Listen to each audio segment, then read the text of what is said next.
So, Mr. Bobb, so it's been 2 years since you took over as emergency financial manager, and I just want to ask you off the top, like, what's your proudest moment?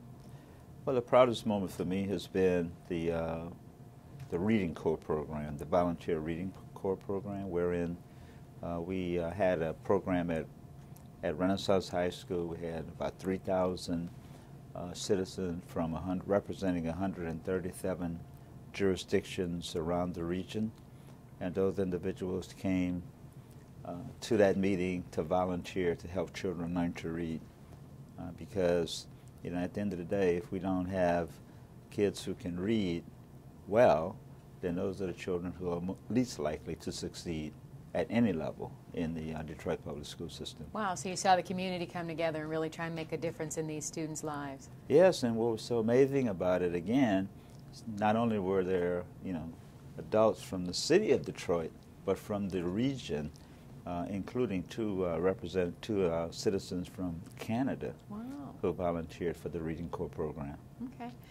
What would you say has been the toughest challenge in the 2 years? Well, the toughest challenge continues to be, just wrestling with the difficult legacy financial problems of the Detroit public schools, despite the fact that we have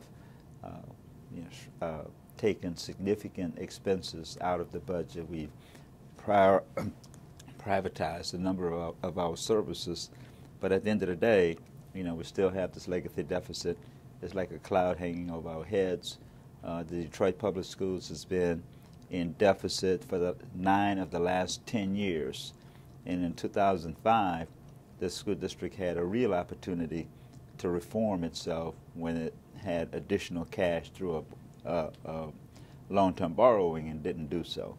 And so the legacy deficit, we've done a good job of controlling overall expenses, but we're still stuck with a significant legacy deficit. How shocked were you to find so much corruption in DPS over the years? I mean, we've heard story after story about dollars, as you said, going out the window instead of being there for the kids of Detroit. I was quite surprised, having served as a city manager in a number of cities from Kalamazoo here in Michigan to 2 tours of duty in California and to Washington, D.C., and in Virginia, when people told me that, there was this alleged issues of, corruption, I didn't quite believe it, and therefore, to get to the root causes of it, that's when I put in place a very strong Inspector General's office, and we went up and operating for a week before we started uncovering, some of the problems with respect to waste, fraud, and abuse within the Detroit public school system. Of all the stories that came out, I mean, I know you lined up teachers. There were ghost teachers, ghost checks. There were certain art programs where people were getting millions of dollars and things of that nature. Which scandal there surprised you most? Well, and what's to blame for it?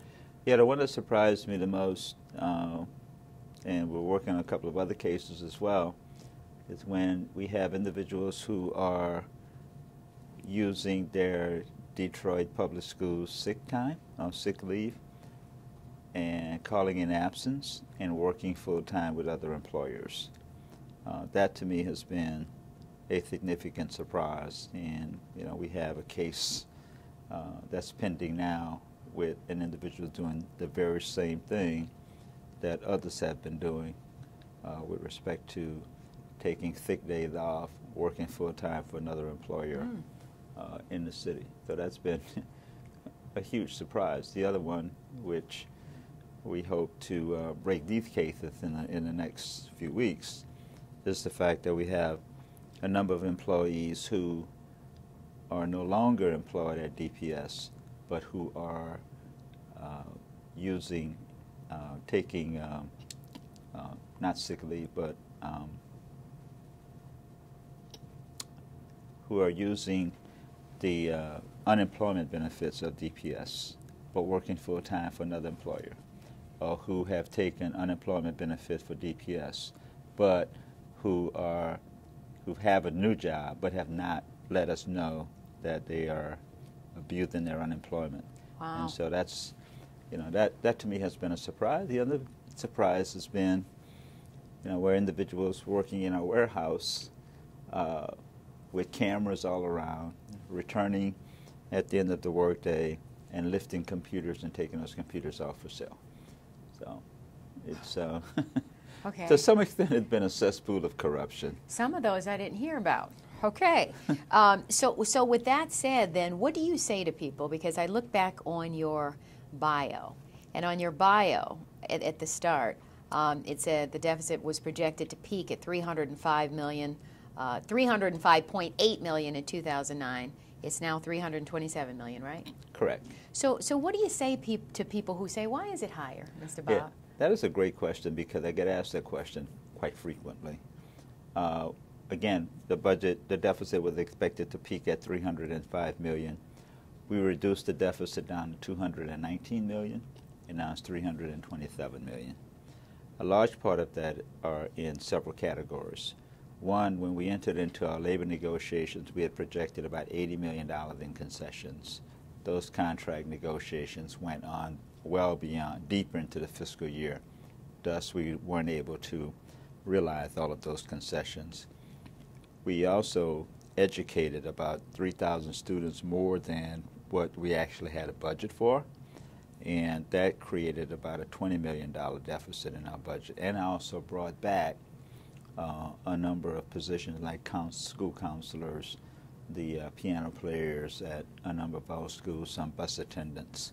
So some of those positions were brought back, in addition to a loss in revenues, some loss in revenues because of property valuations within the city of Detroit. And so what is going to surprise people is that as we end this current fiscal year, we're going to end this current fiscal year in the black.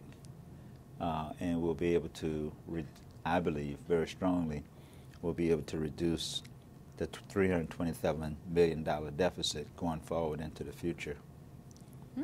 Simply because, we've outsourced significant parts of our operations. Since I've been here since 2009, we reduced our workforce that's supported by our general fund by about 36%. So tell me this then.